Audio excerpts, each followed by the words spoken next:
আল্লাহর কোরআনের সবচাইতে দামি আয়াত, the greatest verse in the Quran. উবাই ইবনে কাব রাদিয়াল্লাহু তাআলা আনহুকে বিষ্ণু সাল্লাল্লাহু আলাইহি ওয়াসাল্লাম জিজ্ঞেস করলেন, উবাই বলো তো কোরআনের কোন আয়াতটা সবচেয়ে সেরা?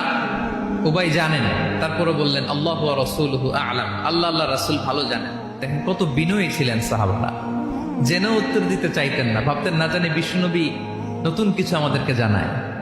বিষ্ণুনবী আবার বললেন, তুমি কি জানো কোরআনের সবচেয়ে শ্রেষ্ঠ আয়াত কোনটা?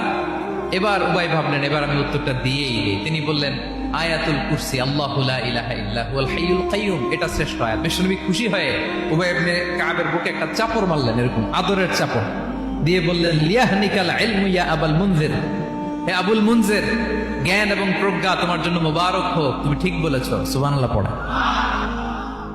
তাহলে এই প্রথম ইনফরমেশনটা আজকে জানলাম, কোরআনের সর্বশ্রেষ্ঠ আয়াতের নাম কোন সূরায়?